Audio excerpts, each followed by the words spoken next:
Aujourd'hui, il va falloir que je m'attaque à la salle de bain originelle de la maison. Dans le 11e épisode, j'avais enlevé tout le plafond pour refaire le plancher au-dessus. Et 100 épisodes plus tard, je vais abattre les murs pour faire un énorme volume en récupérant cette chambre. Oh, il y avait une chambre. Excellent. Et là, vous vous demandez, mais où est-ce qu'on est dans la maison? Eh ben, c'est simplement 2 pièces que vous n'avez pas vues depuis l'épisode 18. Autant dire que ça fait un bail. Et oui, c'est toute une partie de la maison qui est restée dans son jus, comme on dit, et que je vais complètement transformer. C'est pas que j'aime pas la couleur, un petit peu vert d'eau, mais comme j'ai pas soif, je vais mettre tout en blanc. Il faudra aussi que je crée des rangements pour stocker tout mon bordel, les conserves et les trucs que j'utilise pour nettoyer la maison, de type aspirateur et serpillière, mais aussi du technique pour cacher tout ce qui est VMC, eau, électricité. Parce que là, ça fait tâche. C'est presque aussi moche que les petits meubles de salle de bain qui sont bien plus vieux que moi. Et je vais pas mentionner la baignoire que j'ai utilisée quand même jusqu'à l'année dernière, avant que ça commence à fuir de partout. Et pour l'accès à la chambre de mon ancien coloc, depuis l'entrée de la maison, il y avait une échelle de meunier et une petite trappe qui donnait accès à ce volume, hyper calme, orienté ouest-nord-ouest, et dans lequel, malgré un confort somme toute sporadique, Eric a passé de belles années. Et c'est pas les 2 petites coulures de ragréage au plafond qui l'ont dérangé. À ce moment-là, on est mi-mai, c'est pas franchement que j'en ai envie, mais ça y est, je m'y mets.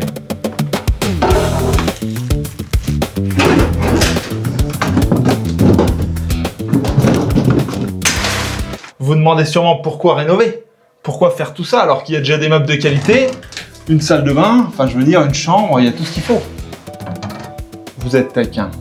Eh oui, mais je fais surtout ça par plaisir, moi. Bon, c'est vraiment la partie démolition qui est le plus sympa, mais une fois que tout est cassé, bah il faut bien reconstruire. Eh oh, tu fais quoi avec ce matelas Emma qu'on peut commander en promo pour les soldes d'été jusqu'au 21 juillet? Bah je le mets de côté, je le range pour pas l'abîmer.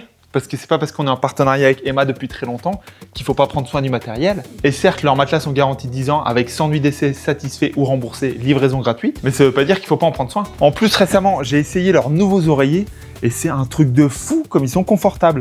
Ils sont pas trop épais, pas trop durs. Et quand tu te poses dessus, ça fait pile la bonne hauteur. Et ça donne clairement pas envie de travailler. En plus, la couette 4 saisons, été comme hiver, est super cool. Et si vous aimez vraiment être enveloppé dans quelque chose de doux et un peu lesté, ils ont des couettes lestées qui permettent d'améliorer le sommeil de 70%. Ça, ce sont des chiffres sortis de mon expérience personnelle. En tout cas, je dors très bien grâce à Emma et je vous propose vous aussi de votre côté d'améliorer votre sommeil grâce aux soldes d'été qui vont jusqu'au 21 juillet. Donc profitez-en en allant voir sur le petit site internet. Et vous avez même un petit code promo Passion Rénovation qui vient s'ajouter aux jusqu'à moins 50% des promos d'été. Donc profitez-en, Passion Rénovation, moins 10%. Je retourne travailler. Eh oui, parce que le démontage de la vieille armoire de stockage n'attend pas. La petite technique pour descendre des escaliers très raides comme ça, avec des choses dans les mains, c'est de caler ses mollets contre les marches du dessus et de pas aller trop vite. Je donne des conseils qui servent pas à grand chose, mais... Bon, maintenant on rentre dans le vif du sujet, et comme ça va être cochon, je protège tout contre la poussière. Le mur en briques de 15 qui séparait la salle de bain de la chambre, c'est par terre en 30 minutes. Voilà qui est mieux, qu'en dites-vous? Oui, je vais casser ce mur des toilettes aussi. Et je vais en reconstruire un peu plus large. La baignoire là, ça dégage. Alors là, les baignoires sabots de 1m40 là... 1m30 même. Allez, du dynamisme pour cet épisode. Je suis fatigué, j'ai pas envie en ce moment, mais bon, il faut que ça avance. Et pas le choix. Après un petit aller-retour à la déchetterie, c'est parti pour une nouvelle journée. Et les découvertes des nouveaux volumes à chaque fois qu'on abat des murs sont improbables. Je suis dans une salle de bain et dans une chambre à la fois. Programme de la journée, j'abat ce mur là. Les toilettes, je les sors, je sors la baignoire, je mets tout dans la remorque et on va à la déchetterie à nouveau. Je me suis un peu emballé, la baignoire est beaucoup trop lourde. Bon, vous commencez à bien connaître Stanley, mais est-ce que vous connaissez leur gamme électroportatif?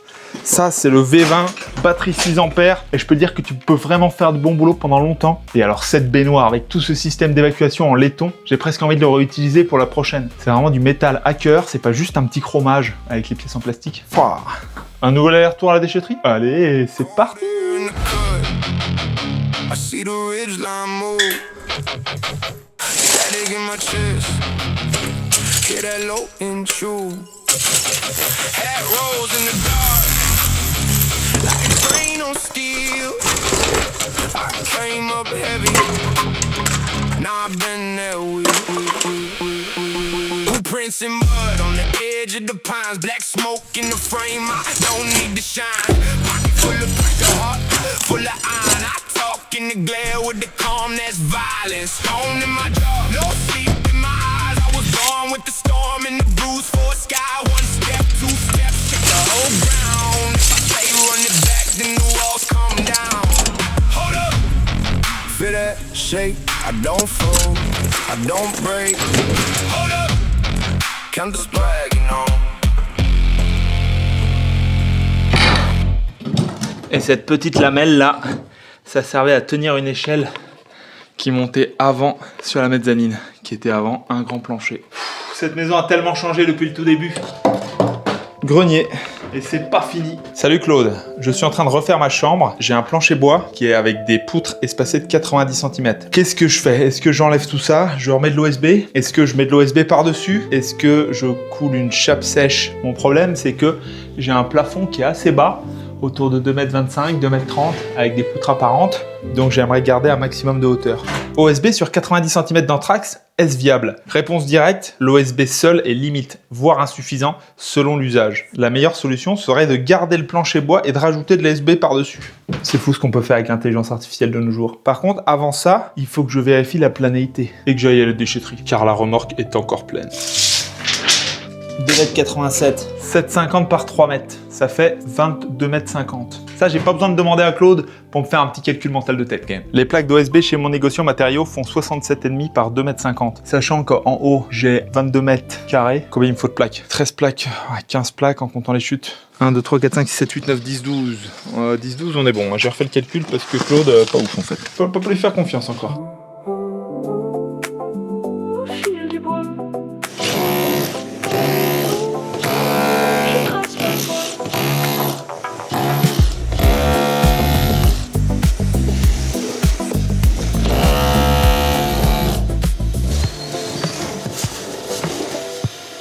Bon alors, qu'est-ce qu'il donne?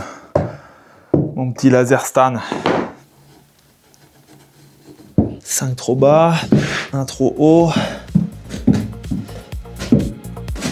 1 trop haut.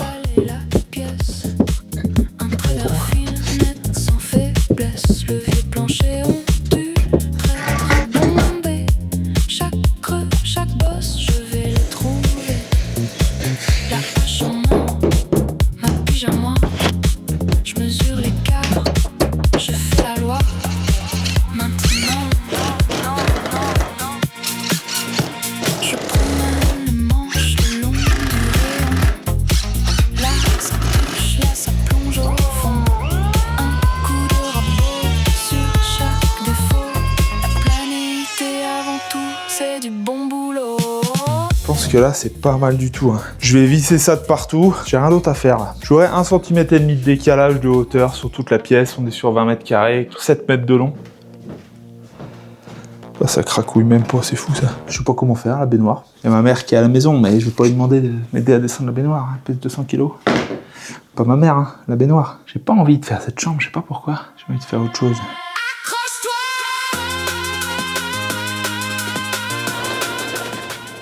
Et hop là! Nouveau décor après la chambre. Deuxième vie pour la trappe, regarde. Ma vieille porte artisanale, elle était cassée là. Pile la bonne largeur. Ben voilà. La madrée. Je vous prépare un petit épisode jardin spécial à la fin de l'été là, où vous pourrez découvrir tout ce qui va se passer durant les 3 dernières années. Le chalet se transforme, plus rien ne balance. Pierre, bois, OSB sur le plancher. Énergie pure, je vais pas m'arrêter. Vous l'avez compris, c'est complètement la folie et je condamne définitivement la petite trappe d'accès à cette chambre pour gagner de l'espace et je fais ça en 2 couches d'OSB de 22 mm parce que j'ai pas envie que le lit tombe à travers le plancher. Belle exposition ouest pour cette petite chambre qui voit rentrer le soleil tous les jours de l'année, sauf s'il neige. Et j'ai condamné l'entrée principale qui a été utilisée pendant 5-6 ans par Eric le coloc qui est parti l'année dernière. Par contre là je suis coincé. Ça c'est solide. Coucou. C'est par là qu'on va rentrer maintenant. Tu vois un peu le truc? Ça y est, ça gamberge. Parce que tout le monde se demande où est cette pièce dans la maison. Là on est au premier étage. En dessous, c'est l'entrée. Au-dessus, c'est la master bedroom. Il y a énormément de volume là, ça fait plaisir. Et ça, c'est l'évacuation de la douche d'en haut. Oh non. Il y a une goutte. Bon, avant, ça tombait dans la baignoire, c'était pas grave, mais après, il n'y aura plus de baignoire. La question, c'est où est-ce que ça fuit? Parce que je pense que ça vient du raccord entre l'aluminium et le PVC. Mais est-ce qu'on est sûr de ça? Pas sûr du tout. Bon, il n'y avait pas 10 000 autres possibilités, et si tu réfléchis 2 minutes, t'avais collé ça avec de la colle PVC. Ça pouvait pas tenir. Et entre l'alu et le PVC, il faut mettre du Sikaflex. Alors je recolle tout ça vite fait bien fait en changeant le coude que j'ai cassé au démontage. Et cette fois je vais pouvoir dormir sur mes 2 oreilles, l'eau restera dans le tuyau. C'est bourré de Sikaflex. Merci d'avoir pris une douche hier soir. Ah, sinon j'aurais pas remarqué que ça goûtait là. Et après j'aurais fait mon petit coffrage pour les toilettes pour cacher tous les tuyaux. Allez, tout recommencer. Et ça aurait goûté, j'aurais dû ouvrir le coffrage, j'aurais dû aller faire ça. Ah bah là le maintien il est incroyable. Et comme j'ai bien envie de régler tous les problèmes d'un coup, j'ai demandé l'aide de Franck et Elior, les copains du village, pour descendre cette grosse baignoire en fonte qui m'encombrait quand même pas mal pour la pose de l'OSB. Je gratte, je ponce, je révèle. J'enchaîne ensuite en remettant bien à niveau tous les derniers endroits qui étaient trop hauts. Pierre brute originelle. Et je peux enfin poser mon plancher. Le chalet respire doucement. Je travaille avec le temps. Pierre, bois et un peu de moi. Chaque pièce trouve sa voie. J'ai choisi de l'OSB 3 en 22 mm, c'est hyper costaud en soi, et en plus en le vissant avec le plancher du dessous, je suis convaincu que ça bougera pas. Vieux plancher, je te recouvre. L'OSB pose, le sol s'ouvre. Pas de... Et quand je me retrouve avec un sol propre et lisse comme ça change complètement la physionomie du chantier. Est-ce que vous aussi vous êtes de l'équipe jaune avec tous ces outils Stan? C'est quand même cool. Et j'ai tout fini de poser avec 4 vis par plaque. Je mets des 4,5 par 50, comme ça c'est du costaud, c'est du lourd. Et tu vois, le début du filetage, il est plat. Donc ça vient bien tirer toutes les plaques OSB contre le plancher. Et ça vibre quand même beaucoup moins. Et là je vais blinder de vis. Je vais finir le pot partout. Vis le sol prend vie, panneau posé, c'est l'enlevé. Prends la pointe du bord au centre, bloc et neuf, ça c'est maintenant. Avec la règle de 3 mètres. Là-haut il y a 1 cm. Là il y a 0,3. Il y a quand même pas beaucoup de jours. Regarde-moi ça, ils avaient fait du bon boulot les types. Surtout ça a été fait dans les années 50 ça. J'ai baissé mon niveau d'exigence et je suis satisfait.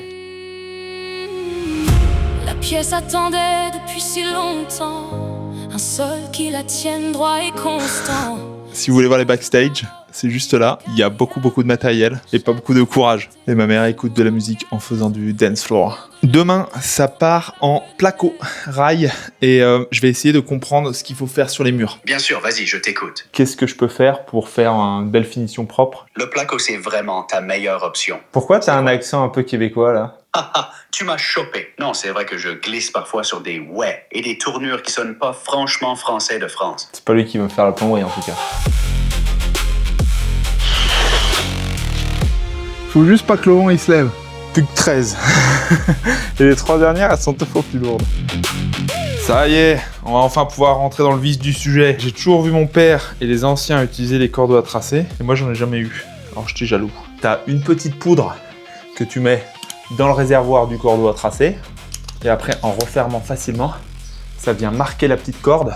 Et tu peux faire des traits sur les murs, sur les sols, un peu partout, même quand c'est pas droit, de niveau ou vertical. Et pour le reste, il y a les lasers. J'installe les rails et les montants qui vont séparer la chambre des toilettes. Comme d'habitude, je colle, je visse, et pour faire passer une évacuation de 40 dans la cloison, je prends la perceuse. Question un petit peu complexe. À quelle hauteur dois-je mettre l'évacuation d'un lavabo pour qu'elle arrive pile poil à la hauteur du siphon de la vasque?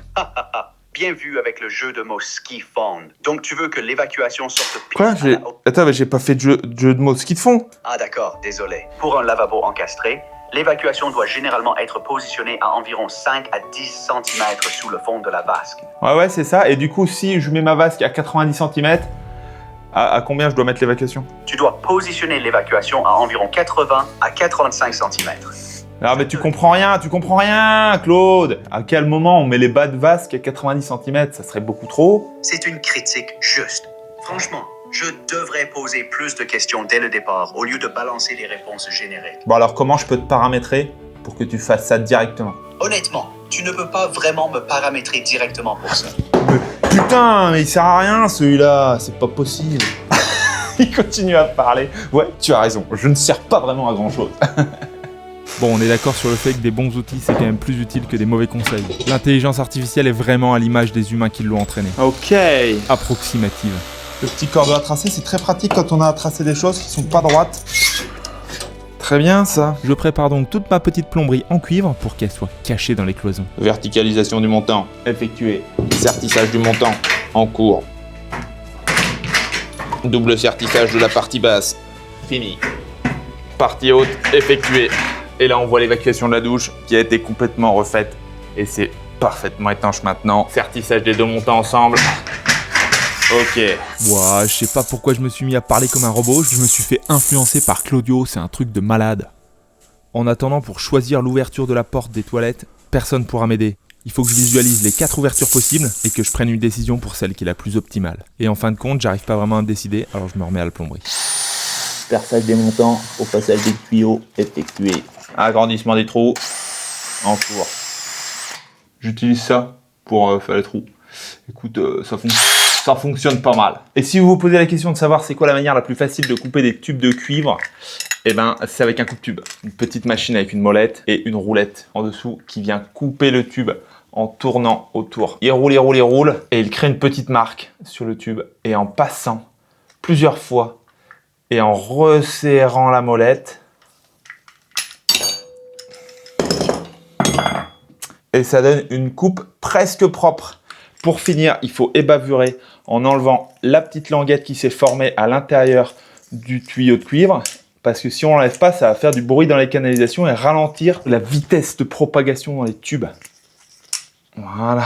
Et avant d'allumer le chalumeau pour braser tout ça, une fois que la pose à blanc elle est bien finie, que tu es bien content, il faut nettoyer avec de la paille de fer toutes les parties qui vont être soudées entre elles. Comme ça, il n'y a pas d'impuretés qui viennent se mettre dans la soudure. Faut pas hésiter à mettre les doigts dans les petits trous. À chaque fois que je travaille un peu le cuivre dans les vidéos, vous me mettez en commentaire que je suis pas un mec moderne, qu'il faut faire du multicouche de nos jours. Mais tu vois, dans les espaces restreints comme ça, en rénovation, et ben le cuivre c'est quand même bien pratique.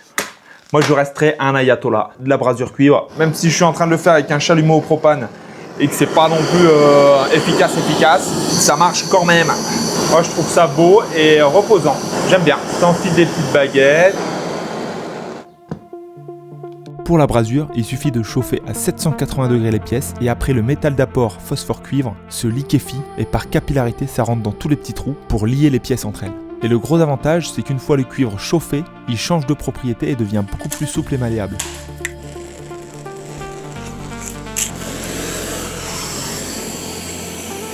Ça sent un petit peu le cochon grillé. Je me suis mis une petite touchette sur l'avant-bras. Bah c'est brûlé, hein.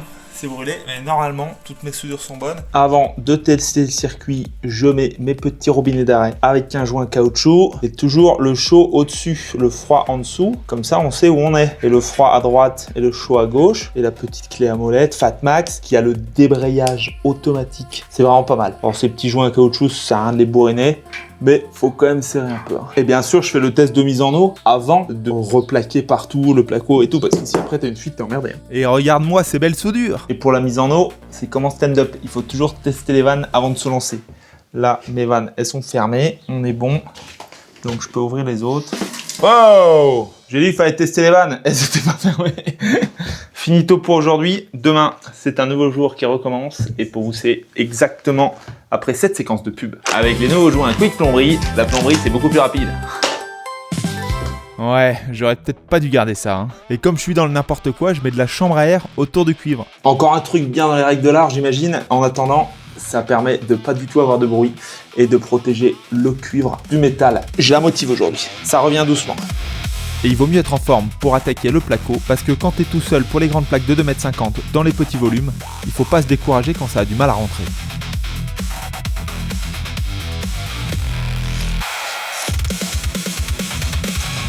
Arrive maintenant le moment le plus difficile. Réfléchir.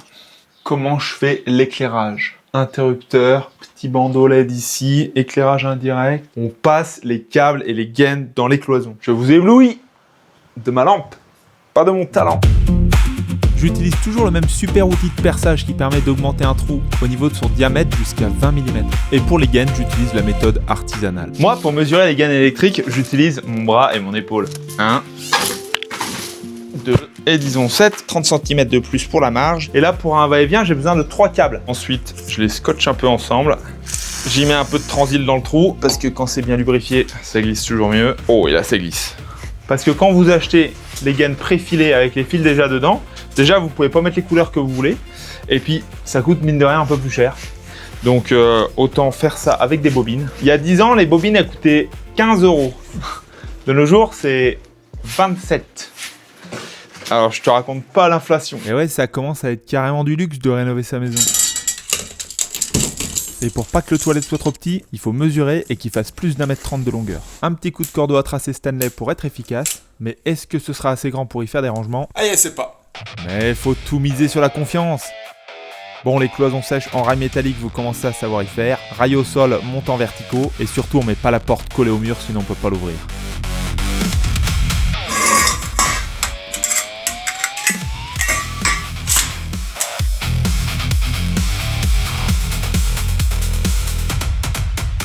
Salut Claude, ôte-moi d'un doute. Est-ce que je peux juste faire ouvrir la porte vers l'extérieur pour garder de la place dans les toilettes et faire des rangements? Techniquement, tu peux tout à fait faire ouvrir la porte vers l'extérieur. Ok, merci. Je suis bien content que tu m'aies pas proposé d'utiliser une porte coulissante parce que je trouve que c'est nul pour les toilettes. Acoustiquement, c'est pas bien. En plus, j'avais même pas la largeur. Ah, tu as raison. Aux toilettes, c'est vraiment pas top. Elles C'est isolent pas mal le- top.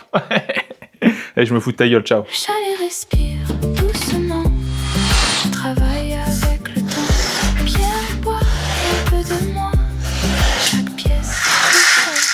Bon, ça va faire combien de temps que tu suis la chaîne? Parce que normalement, tu commences à savoir que le BA13, ça se coupe au cutter. Là, il n'y a pas de miracle là-dessus.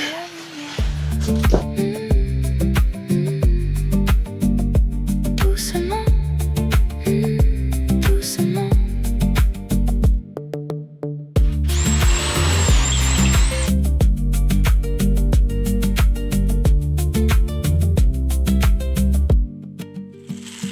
De la mousse expansive pour remplir tous les petits interstices difficiles d'accès. Et ensuite j'enquille les 2 couches de placo pour la future chambre.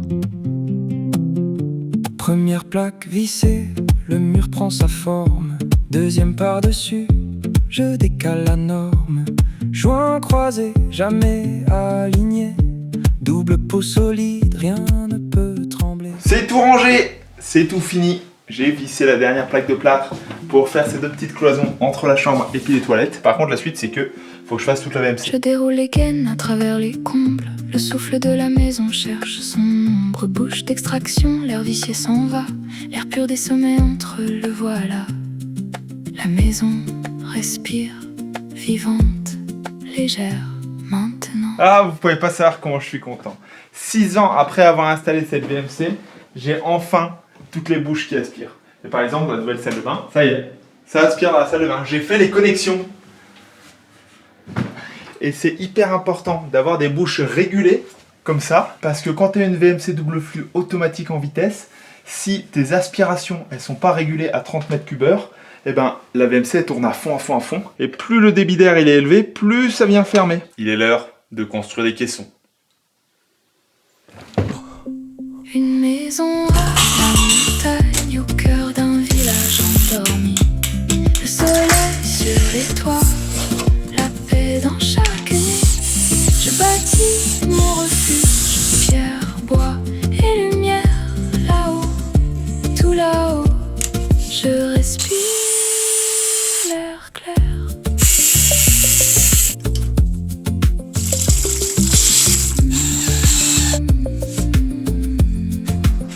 Le caisson tourne doux, le flux est réglé. Humidité dehors, fraîcheur préservée. Chaque pièce ventilée, saine et vivante. La maison enfin respire apaisante. Et aussi une journée bien remplie. Un coffret, une journée. C'est un caisson qui prend beaucoup de place, mais quand on veut optimiser les espaces. Et qu'on n'a pas la place, on se débrouille. Aujourd'hui, je m'attaque à l'installation du WC suspendu. Et pourquoi s'embêter avec un truc de taille standard alors que tu peux avoir du compact, 4 cm de moins au niveau de la cuvette et le bâti support de 12 cm au lieu de 20 au plus près du mur. C'est parti, je déballe, je relis la notice et je prépare l'évacuation. Et c'est tellement long, ça m'a au moins pris 8 ans. Globalement, j'ai toujours galéré avec le PVC de 100. Pourtant, j'avais tous les angles, 45, 62,5 et 23,5, mais j'ai quand même fini par trouver la bonne combinaison. Pour caler le support au plus près du mur, j'ai remis un petit coup de meuleuse qui n'était pas vraiment nécessaire, mais ça me permettait d'avoir l'évacuation le plus en avant possible. Pour le reste, c'est un jeu d'enfant, du vrai mécano. 2 vis dans le mur, 3 vis dans le sol, et surtout faut utiliser les bonnes chevilles pour que ça tienne vraiment bien. Là je suis dans du bois, j'ai mis des tire-fonds, et il y en a au moins un sur les 3 qui va tirer en profondeur. Ces pieds sont très bien faits parce qu'il y a un système qui permet de caler pour récupérer un petit peu les faux niveaux. Si ton plancher il penche vers l'avant ou vers l'arrière, moi il penche vers l'avant, du coup ici j'ai une petite vis, tu la règles pour que le châssis il soit bien vertical. Et le vrai renfort super solide il se fait au niveau du haut avec une patte de fixation. Ça tu ranges la tige filetée dedans, tu clipses et après t'embrayes. Voilà. Et après, tu peux régler avec ces vis-là pour faire venir jouer un petit peu au millimètre. Une fois que c'est réglé pile poil, t'as plus qu'à verrouiller avec des petites entretoises. Voilà. Pour que ça puisse ni bouger vers l'avant, ni vers l'arrière. Ça, c'est des systèmes qui sont quand même très costauds, ça peut porter 400 kg. Bon, je vous ai déjà parlé de la vidange des tuyaux quand on fait de la plomberie en cuivre, mais c'est super important pour pas qu'il y ait de résidus de plomberie. Ça, c'est du chanvre. C'est pas celui qu'on fume, mais c'est celui qu'on utilise pour les étanchéités. Tu fais quelques tours. Et la pâte à joint, c'est juste pour tenir la fibre, pour pas qu'elle se barre quand tu visses.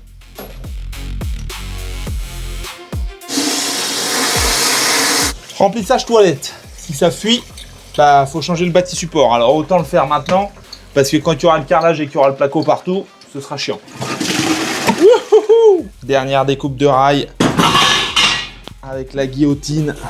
Et c'est important de venir réhabiller autour du bâti support pour pouvoir plaquer proprement et pourquoi pas mettre du carrelage ou mettre des petites tablettes en bois. Bah, c'est exactement ce que je vais faire d'ailleurs. Pour la première fois, j'utilise le guide papier fourni avec le toilette et je dois avouer que c'est plutôt pratique. Petite bénédiction du mur avant de mettre du mortier adhésif. Ça permet de favoriser l'accroche. Les plots, les plots, les plots.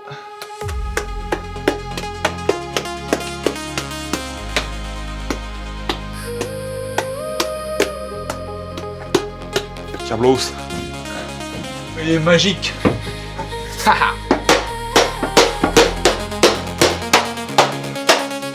Deux autres.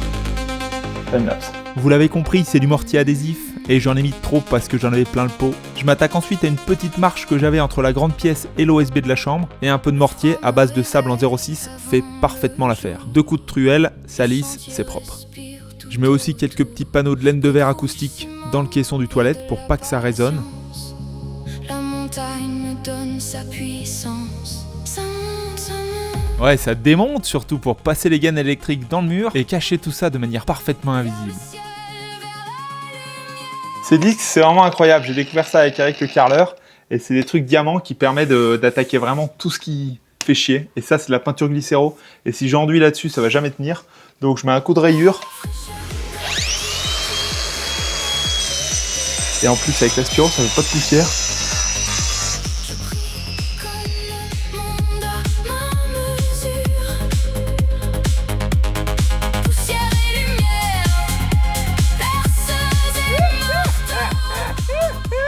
Poussière et lumière, perceuse et marteau.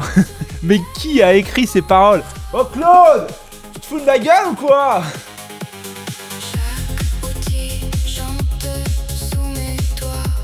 Ouais, ok, d'accord, les outils. Alors quand il y a des gros trous à boucher, j'utilise du MAP, qui est du mortier adhésif hyper solide, difficile à poncer. Ensuite, pour les bandes et tous les joints, je prends du Placomix en pot, qui est un super compromis entre l'enduit de lissage et le MAP. Et pour faire du bon boulot, il faut toujours garder ces outils bien propres. L'avantage, c'est que le produit, il s'auto-nettoie. Et après, avec les petites bandes, avec l'expérience, c'est un jeu d'enfant. Je crois que je commence à pas être mauvais sur les joints de placo et les angles. J'ai l'impression d'être efficace et de pas repasser 20 fois au même endroit. Par contre, pour la musique, ce sera sans commentaire. Mais vous pouvez me laisser les vôtres juste en dessous de la vidéo et me dire ce que vous en pensez. Ok, ça c'est bon, c'est compris. La suite, c'est la bagarre. Enduit de finition en pot. Je vais utiliser ce petit rouleau avec des gros poils pour étaler partout et après je lisse. What?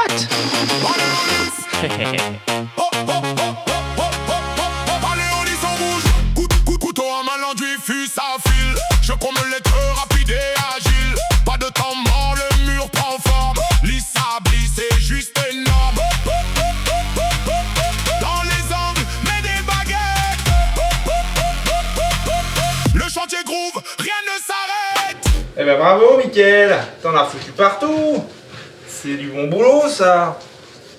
Dans les joints de carrelage, eh ben d'accord. Au lieu de protéger le sol, je préfère nettoyer à la serpillière. Bon, et chacun ses trucs, hein. Vous connaissez la suite, hein. Aujourd'hui, c'est philosophie.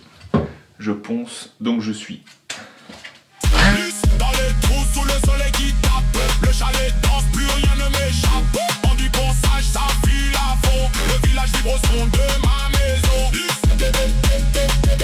Bon, maintenant, les deux prochaines choses que je vais faire, c'est remettre une couche d'enduit de finition ici parce que c'est pas du tout fini. Et surtout poncer les poutres. Faut juste que j'arrive à les récupérer neuves, quoi. J'en sais rien, moi j'y connais rien de toute façon.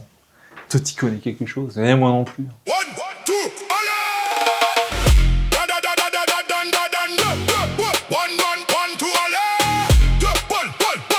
1, 2, 1, 2, 1, 2, 1, 2, 1, 2. Oui, je crois bien avoir complètement craqué sur les musiques. Ça y est, j'attaque les finitions. Et pour faire autour des poutres, J'utilise la bonne vieille technique du scotch. Et là, je vais y foutre du mastic acrylique siliconé.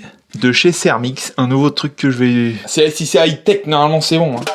Le mastic acrylique au bout du pistolet. Pas mal ça. Je suis la poutre, le joint bien réglé. Un trait régulier le long du vieux bois. Le doigt mouillé lisse. Et voilà, autour des poutres, je trace la ligne. Le bois et le placo enfin se rejoignent. Souple et propre, le joint vite avec eux. Double pot. Température excessive pour la peinture. Dilution 10%.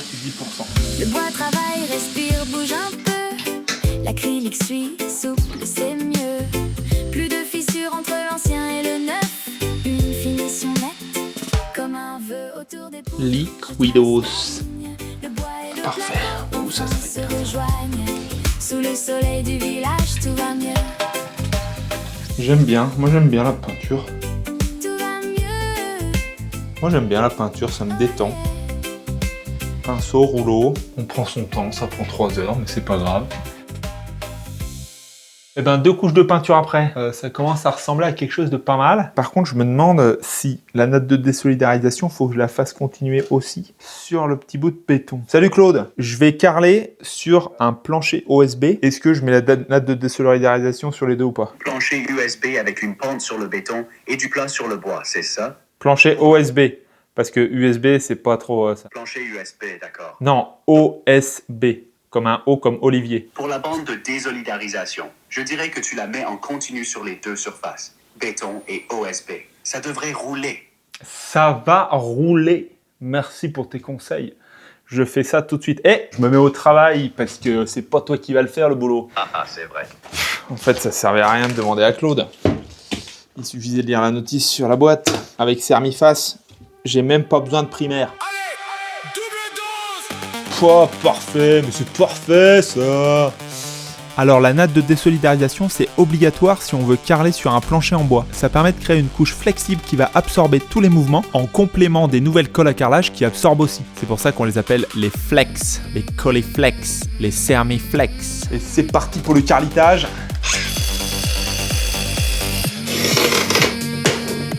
C'est vraiment incroyable de nos jours, les colles à carrelage, elles sont tellement légères. La Cermiflex. Le sol colle au dos du carreau. Le blanc collage, jamais de défaut. Tain. Ok, ça c'est la deuxième rangée. Accroche à fond, pas une bulle d'air, c'est ma fondation. Carreau par carreau, le sol s'aligne. Avec le sourire, je suis les lignes. Double encore. Oh la galère, ça y est, j'ai fini mon calpinage avec des petites pointes de diamant là un peu relou. Et pendant ce temps, la colle dans le seau. Faut que je me dépêche. Le chalet brille au ras du Ouais, j'en avais marre de faire de la voix off pour dire les mêmes choses épisode après épisode. Alors je crée des musiques qui expliquent. Je trouve ça marrant. Oh la fatigue. Ah, là je me suis fumé là pour essayer de faire tout ça vraiment bien propre. Mais là, le dos, il y a tout qui tire parce que t'es dans des positions, dans des petits volumes comme ça, c'est vraiment pas du tout agréable. Aouh. Merci d'être encore là à me regarder galérer à faire cette rénovation. Si je vous demande juste une petite chose, c'est de partager cette vidéo avec vos proches, avec qui vous aimeriez rénover une maison ou avec qui vous le faites carrément. Et pourquoi pas me dire en commentaire ce que vous pensez des musiques générées par l'intelligence artificielle et lâcher un petit pouce vers ces poutres toutes belles poncées. Vous pouvez aussi aller voir en description le site d'Emma avec les soldes d'été. Et dans le prochain épisode, j'ai une situation qui s'est développée dans le salon. J'ai dû tout péter quoi. Donc abonne-toi si c'est pas déjà fait pour voir tout ça à la suite. Ouais, je suis motivé. Bah, je suis motivé comme ça quoi. Comme ci, comme ça.